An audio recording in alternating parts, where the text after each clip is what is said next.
Next segment up is the 5-car list segment. Um, like I said, got a list of all the cars. Got a randomizer. It's going to pick 5 every every week. I'm going to kind of talk about those cars, give my opinions about them. Then the randomizer will take them off the list so they don't get picked another time. The first car is actually not too exciting. We're going to talk about the Kia Optima. Here's a picture of it. Yeah. Not. Let me just come out and say I think it's a stupid car. I don't see what it has over any of its competitors. I mean, it's a normal mid-size sedan. I mean, when you're competing against stuff like the Subaru Legacy or the Nissan Altima, I mean, you have to bring something else to the table. It's certainly not the best looking of any of them. It doesn't have the most power. It's not the most fuel efficient. So I honestly don't see what the point of it is. And it's just, I don't even get me started on Kia. They're just a stupid brand. What do they bring to the table? They bring a big sedan, a little sedan, and a minivan, and they're all crap. I mean, at least other crap companies at least have some kind of cool car. Saturn, they have the Sky, which is a mediocre, but still, they bring something to the table of good cars. Anyways, next car is much more exciting. The Koenigsegg CCXR. And for those of you who don't know, let me throw up a picture. The Koenigsegg CCXR, sweet car. It's got a 4.7 liter twin turbo V8, 6-speed manual, 2-door, mid-engine rear-wheel drive. Been producing it since 2007. The difference between the CCXR and the previous CCX is the CCXR uses ethanol as well as standard gas. So for some reason, using the ethanol, I don't know the science behind it, but using ethanol gives you a lot more horsepower. So it makes 1,060 something horsepower as opposed to the 800 whatever that the CCX made, even though they really didn't do anything with the car. They changed the fuel injectors to let ethanol work instead of just gas, but that's about it. And they did some aerodynamic tweaks and stuff, but honestly, they did squat to the car and gave it a 200 horsepower jump and then sold it so as a different model. It's a pretty cool thing. They also have one called the Trevita, which they only made a few of. It was very limited. It was like something like 5 that the carbon fiber on it. The CCXR is made almost entirely of carbon fiber, but the Koenigsegg Trevita is like 3 white or something in Spanish, Swedish, which is the company Koenigsegg's from, or the country Koenigsegg is from. And the carbon fiber that's made is weaved to look like a diamond, so the whole car just kind of sparkles and shines. That looks really cool. My opinions: CCXR, solid car. I love the doors. They're like a mixture between. They're like Lamborghini scissor doors, but instead of opening like this, like straight up like Lamborghinis do, they like open like that. So it's kind of a strange deal, but by the time the doors open, it's straight up like a scissor door. But instead of it being like 4 feet taller than your car, it's about at the same level as your roof because it kind of goes down. Anyways, I don't know how to describe it, and I'm not gonna hunt for a picture of the door open.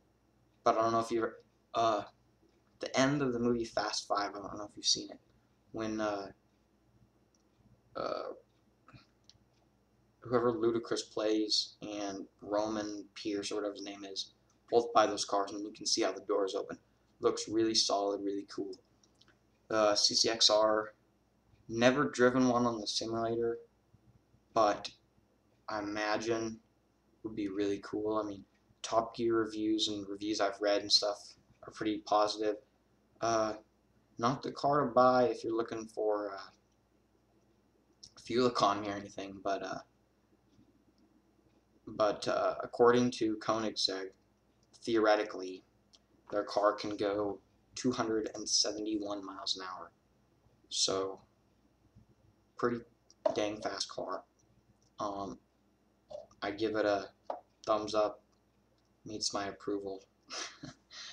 Next car, not as crazy exotic as the Koenigsegg, but a lot more interesting than the Kia Optima, and in my opinion, a great car. I'm talking about the E90, 92, 93 series M3, which came out 2007. I remember watching the Top Gear episode when they all had that competition. They were comparing it with the Mercedes CC3 AMG and the Audi RS4, which Audi doesn't make anymore. Really stupid. Wish they did. And they were all three solid cars. And what they said was the M3 was kind of the precision, solid, planted car. The RS4 was kind of the quiet and reserved, but then fun and exciting when you wanted it to be. And the CC3 AMG was just a monster. It was insane, flying around corners and spinning, going crazy. Had this huge engine. The M3 has a I wouldn't call it small, but comparatively a 4-liter V8, while that CC3 AMG has a 6.2-liter V8. So anyways, I don't want to get into a different car, but they liked the M3. I've driven it a lot on the simulator because it's a great car.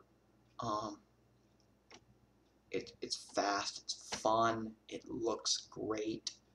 Here's a picture. M3. Especially the revised one. I remember what year it is, 2010 or 2011 when they gave it a facelift. It's even better. It's just amazing. Great looking car. Good power. Has 414 base horsepower, brake horsepower, and just a solid car. Love it. Next is the still I think more exciting than the Kia Optima, but getting lamer, is the Honda Fit. Here's a picture.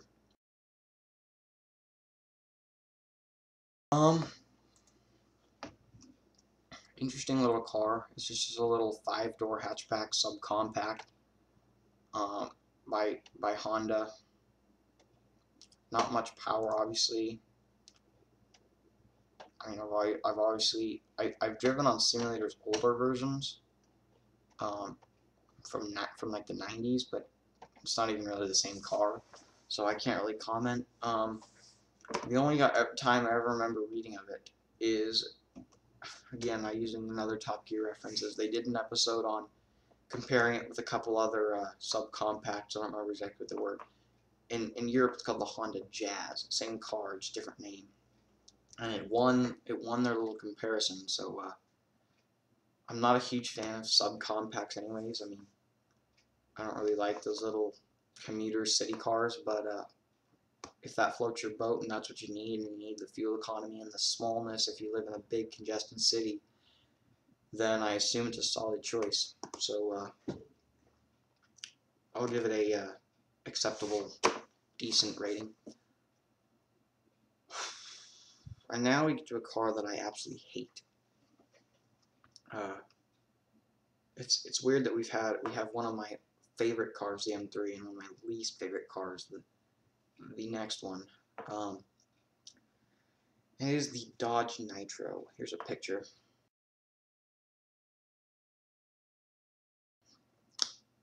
Ugh, I hate this car. I've never driven it on a simulator or real life, but I have personal experience with it. I had a friend whose mom owned this car, and I carpooled with him a lot to and from school, and so I've ridden this car a lot. I mean, it's uncomfortable. In my opinion, it's ugly. I talked to the friend's mom, and she said it was terrible to drive. The steering was loose and didn't feel like you were doing anything, and the gas pedal had a ton of give. You could never control your speed. I mean, it just don't like the car. It was uncomfortable. Wasn't much space. I hate that whole idea of those 5-seater cars that are just gigantic. I mean, the thing is big enough that you add a little bit of space inside, and it could be a freaking Tahoe. And instead, it has 5 seats and still has a small trunk. Its trunk isn't any bigger than the trunk of like a minivan, and it's still the same size as a minivan and has 2 to 3 less seats. I don't like the whole idea of those cars. But if you gotta get one of those cars, don't get the Nitro. Double thumbs down. And that concludes the 5 car. On to maintenance. I'm not gonna do anything fancy with the maintenance today. But car talk tip. You gotta change your oil to keep your car running smooth. If you get some of those Japanese cars, some of those Hondas, Toyotas, you take care of it, you give it oil changes, it'll last you 300,000 miles, 20 years, easy. But you gotta oil change your car no matter what you got, to keep it healthy, to keep it running, to keep its horsepower up, tons of reasons. But one thing most people overlook is your oil filter, and that filters out all the nasty stuff from the oil. And I mean, you might already do this depending on your mechanic, but you need to change your oil filter every time you change your oil, which should be, I mean, some cars take longer or less, but most good mechanics recommend 3,000 miles to be safe. I mean, you can probably go longer than that, but to be safe, to keep your car tip-top, I mean, it's not a super expensive thing. 3,000 miles, change your oil filter. Some mechanics say every other oil change, but if you only change it every other oil change, you'll put in clean oil, but then it'll just go through a dirty filter and get dirty faster, and it won't last as long. So just change your oil filter every time you change your oil. That's all for maintenance.